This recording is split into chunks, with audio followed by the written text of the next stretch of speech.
Hello guys, welcome back to this channel. In today's video, I'm going to show you how you can find someone on Instagram by your contact.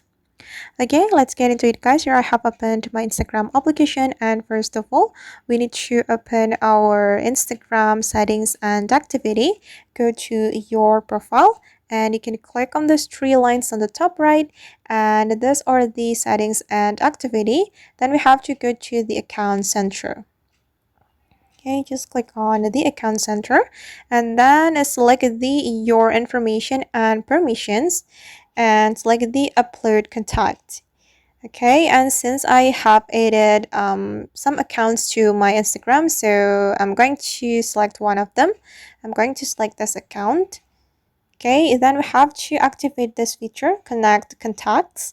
Just click on the circle button to activate this feature, and then you'll get this kind of question: allow Instagram to access your contact. Then you have to allow Instagram to access your contact, and then your contact will be connected.